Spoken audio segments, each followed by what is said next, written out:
Donc, voici un aperçu des différents personnages qu'on peut jouer dans Pathfinder. Donc, euh, j'expérimente avec un nouveau setup. Vous allez voir que je vais tenter de rendre ça le plus dynamique que possible. Je vous demande d'être patient avec moi. Je sais qu'il va peut-être avoir des petits bugs techniques au début.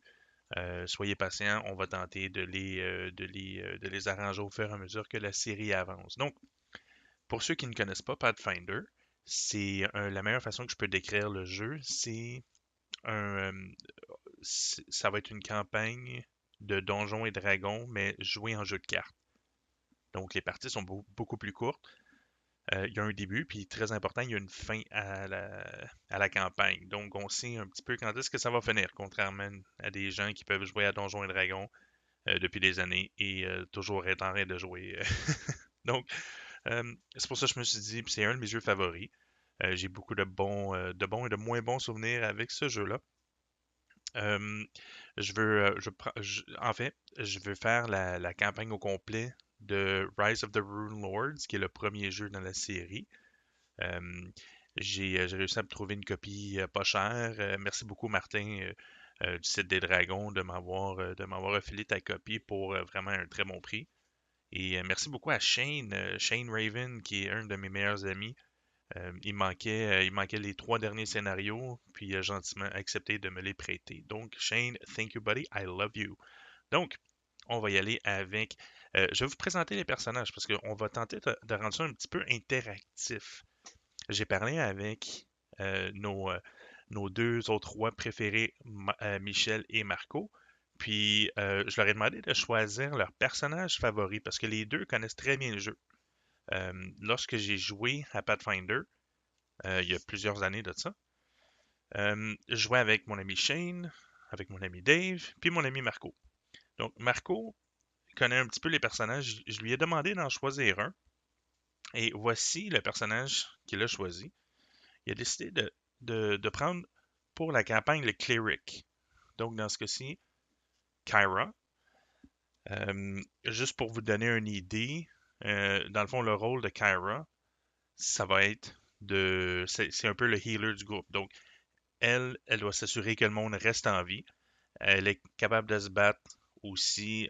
Comme on peut voir, elle peut manier l'épée.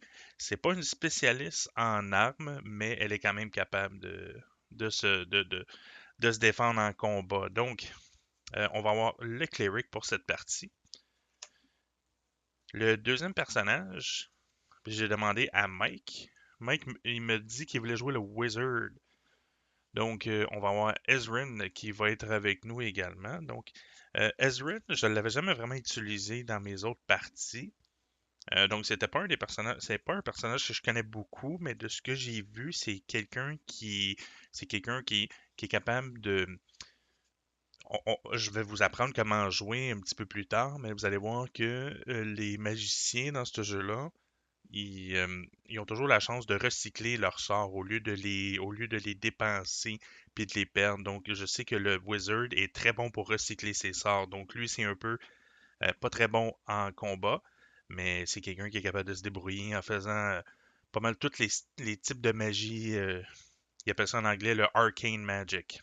Donc, ça va être nos deux premiers personnages, les deux premiers personnages avec lesquels on va commencer. J'ai besoin d'un troisième personnage. Puis c'est là que j'aurai besoin de vous. Ce que je vais faire, c'est que je vais vous présenter tous les autres personnages qu'il y a dans le jeu. Je vais vous donner un petit overview très rapidement. Ceux qui connaissent le jeu ils vont pouvoir avoir une bonne idée des caractéristiques du personnage. Mais n'oubliez pas qu'on fait ça aussi pour avoir du fun. On va expérimenter.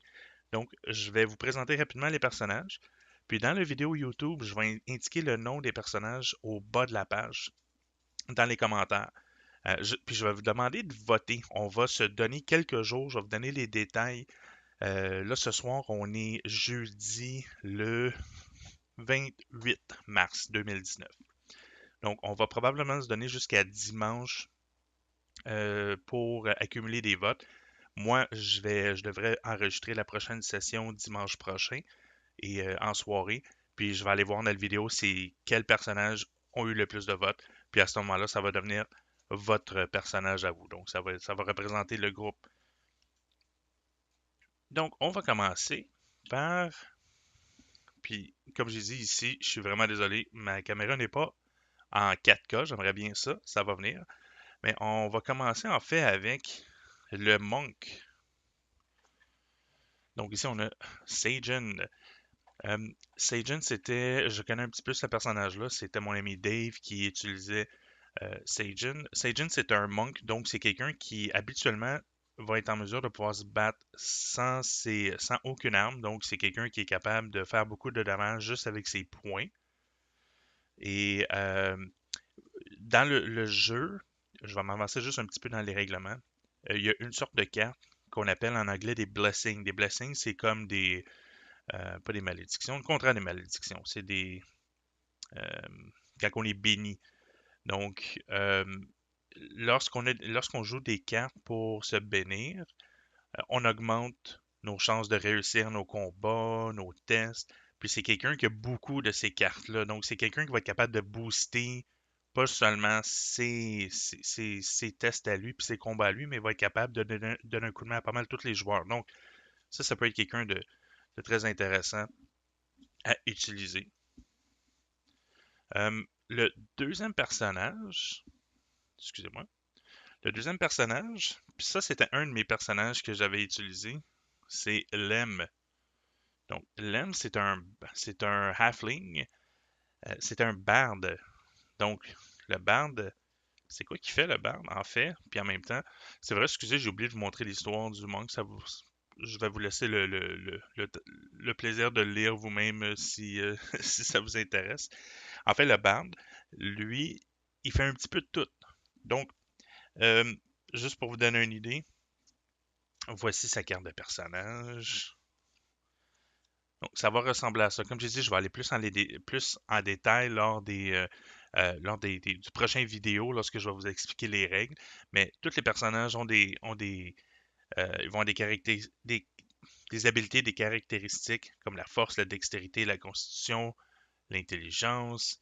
Dans ce cas-ci, on peut voir que, excusez-moi, on peut voir que Lem est capable d'utiliser, il est tellement charismatique qu'il est capable d'utiliser et la magie arcane et la magie divine qu'on peut voir ici. Donc lui, c'est un des seuls personnages qui est capable d'utiliser les deux types de magie. Donc on voit que c'est vraiment quelqu'un qui euh, il est bon, il peut être bon dans tout, mais il est pas excellent dans rien.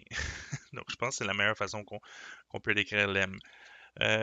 Moi, personnellement, c'était un de mes choix. J'ai adoré jouer ce personnage-là. Donc, si jamais vous savez vraiment pas qui utiliser, ben, Lem, ça pourrait être une bonne piste. Le prochain que je vais vous montrer, c'est le guerrier, le fighter. Donc, Valeros. Donc, voici la petite histoire de Valeros. Donc, Valeros, c'est quelqu'un qui est très bon avec les armes. Quelqu'un qui va être en mesure de pouvoir faire beaucoup de dommages dans les combats. Puis encore une fois, on peut voir qu'éventuellement, Valeros peut devenir un Weapon Master. Donc, ça vous donne un peu une idée un peu de qu'est-ce qui va s'en venir. Donc, dans ce cas-ci, on peut voir un peu les traits, les habilités qu'il va pouvoir débloquer. Donc, encore une fois, juste pour vous donner une petite idée de ses statistiques. Donc, on peut voir que dès le début de la partie, il, de- c'est quelqu'un qui est capable d'équiper des armures légères, des heavy armors, puis des weapons. Donc, lui, ça va vraiment être quelqu'un qui. euh, c'est un fighter, donc c'est un guerrier. Guerrier typique. Euh, Maintenant, si on va dans les autres personnages, ça c'était le personnage que Marco jouait, qui jouait dans ses parties. On va aller avec le chasseur, le hunter, avec Harsk. Donc, c'est un nain qui est chasseur. Encore une fois, le nain est capable d'utiliser la majorité des armes.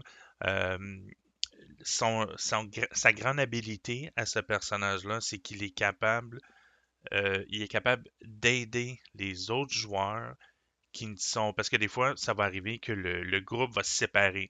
Donc, peut-être un personnage va s'en aller quelque part, un autre personnage va aller ailleurs. Bon, ben, si mettons, notre wizard a besoin d'aide dans un combat, ben, ça se peut que le hunter va être en mesure de pouvoir l'aider, même s'il est comme dans un autre endroit, parce qu'il y a des arcs, puis il est capable de tirer des flèches avec ses arcs. Donc, c'est quelqu'un qui peut être très intéressant. Euh, la prochaine, c'est la rogue, donc la rogue ou la voleuse Mériziel. Mériziel, elle, sa grande force, elle veut pas rester avec le reste du groupe. Donc, elle, en fait, c'est quelqu'un qui va être en mesure de. Elle a pas autant de points de vie, mettons, qu'un guerrier. Elle pourrait peut-être pas utiliser toutes les mêmes armes qu'un guerrier. Par contre, c'est quelqu'un qui peut faire beaucoup de dommages, spécialement si elle est tout seule. Si elle se bat tout seule contre un monstre, c'est thématique, c'est quelqu'un qui va se cacher, quelqu'un qui va attendre de frapper rapidement et de frapper fort en même temps. Donc, on a notre rogue, notre rogue. La prochaine, c'est un de mes personnages favoris, c'est le paladin. Donc, le paladin, c'est un mélange entre un guerrier et un cleric. Donc, dans ce cas-ci, là, euh, on peut voir qu'elle vient avec, elle vient avec euh, un peu comme le guerrier. Elle est, elle peut utiliser les armures légères, les heavy armors et les weapons. Donc, encore une fois, si on décide de pas aller avec le guerrier, peut-être qu'on va vouloir aller avec le paladin, éventuellement qui pourrait devenir un crusader. Oh. Donc, comme je dis, là, je ne veux pas non plus tout vous expliquer les statistiques tout en détail, euh, vu qu'on fait ça vraiment juste pour avoir du fun. Puis il n'y a pas vraiment de bonnes et de mauvaises réponses. Tous les personnages peuvent être bons. Donc, je vais juste vous donner un overview un peu des personnages. Euh, et si jamais vous avez des questions sur les personnages en tant que tels, comme je dis, vous pourrez poser vos questions, puis je vais tenter d'y répondre avant la fin du vote pour donner une chance. Donc, euh, elle, c'est le premier personnage que j'ai joué, la Sorceress Seoni. C'est pas ma favori, donc j'ai beaucoup aimé jouer euh, Lem, qui était le genre de barde. Mais la Sorceress, elle, son habileté, elle est vraiment puissante, surtout en début de campagne. Ça m'est déjà arrivé j'arrivais devant un monstre, je cliquais des doigts, puis le monstre était mort. La seule chose, c'est que c'est quelqu'un qui est très fragile. Donc, définitivement, si on décide d'aller avec la Sorceress, ça va nous prendre un healer. Donc, Marco, son personnage du cleric, va être très important. Je vais vous montrer. Ça, c'est un personnage que j'ai pas connu beaucoup, le Barbarian. J'ai pas grand-chose que je peux dire sur elle, à part que elle fait peur, elle est grande, elle est forte. Évidemment, c'est quelqu'un qui spécialise aussi dans les armes. Je sais qu'elle, son habileté, elle peut faire en sorte qu'elle est capable de transporter des gens avec elle. Donc, quand elle va se déplacer d'un endroit à l'autre, elle est capable d'amener quelqu'un avec elle.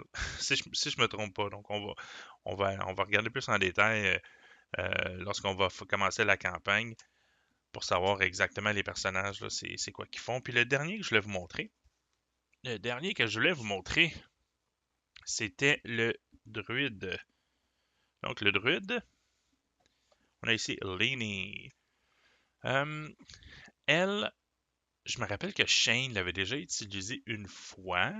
Je pense qu'il l'avait trouvé intéressante. Donc, c'est quelqu'un qui peut utiliser un peu de magie, mais c'est quelqu'un qui va beaucoup privilégier. Elle va avoir des bonus lorsqu'elle va avoir des animaux avec elle. Donc, vous allez voir que dans le jeu de cartes, des fois, on peut recruter des compagnons. Et euh, dans ce cas-ci, les compagnons, si c'est un animal, comme des fois, ça peut être un corbeau, ça peut être un chien, ça peut être un tigre, ça peut être un dragon. Malgré, je suis pas certain que le dragon, ça va marcher. Euh, mais c'est ça, donc elle avait des habiletés par rapport à ça. Si je me trompe pas, elle peut se transformer également. Donc, ça pourrait être un choix intéressant. Encore une fois, c'est quelqu'un qui est un peu plus basé sur la magie. Donc, c'est pas mal ça. Ça vous donne un peu une idée des différents personnages qu'on pourrait utiliser. Donc, encore une fois, est-ce que vous allez y aller avec un personnage peut-être un peu plus un peu plus axé euh, sur les armes, donc peut-être plus un paladin, le guerrier, peut-être le barde, vu que le barde est un peu plus polyvalent. On a le monk ici, ou le moine en français, qui est quelqu'un qui est peut-être pas aussi bon avec les armes, mais c'est quelqu'un qui peut faire beaucoup de dégâts, dépendamment des cartes combo, avec toutes ses blessings qu'il va pouvoir avoir. On a le rogue, encore une fois, qui peut faire beaucoup de dommages. Le hunter qui peut nous aider avec les armes, surtout les armes à distance. Le barbarian. On a le druide. On a la sorceress. Donc, ça ressemble pas mal à ça. Donc, encore une fois, je vais vous faire un petit résumé dans les commentaires pour chaque personnage. On va se donner, mettons, jusqu'à dimanche le 31 mars vers... je devrais commencer à filmer en soirée, donc on va se donner jusqu'à 17h. Je vais aller jeter un coup d'œil en début de soirée. Si jamais il y a une égalité dans dans les votes, je pourrais regarder, voir peut-être le personnage que je pense qui pourrait le mieux aider euh, nos deux premiers héros, qui sont le Wizard et le Cleric. Donc, on va avoir Marco Michel. Il va juste rester à savoir, vous, c'est lequel des personnages qui va vous intéresser. Donc, ceci étant dit, j'ai hâte d'avoir vos votes. Et n'oubliez pas, parlant de vote, n'oubliez pas qu'on a un concours pour le mois de mars. Donc, qui va se terminer justement dimanche. Vous avez jusqu'à dimanche. Si vous trouvez sur notre page le vidéo concours pour gagner une copie du jeu Crypt. Donc, c'est un des premiers reviews qu'on a fait sur la chaîne. C'est un beau petit jeu. Si vous êtes dans la région de Montréal, ben, je vais pouvoir vous le donner rapidement. Sinon, si je dois vous le shipper, ça va me faire plaisir de vous l'envoyer. Donc, encore une fois, c'est un beau petit cadeau. C'est juste une façon pour nous de vous remercier, de nous aider à partir la chaîne du bon pied. Donc, comme j'ai dit, je sais que j'ai pas été dans les détails plus techniques. Je veux vraiment que vous y allez avec le feeling. Ceux qui connaissent pas le jeu, lesquels des personnages vous pensez qui a l'air le plus cool à jouer. Ceux qui connaissent le jeu, ben, lequel vous pensez-vous qui va fitter le mieux avec nos héros de Michel et de Mike, le Wizard et le Cleric. Donc, c'est ça, j'attends de vos nouvelles. Ceci étant dit, je vous remercie beaucoup encore une fois de suivre les rois de trèfle et je vous souhaite de passer une belle soirée. On se voit dimanche. Bye bye!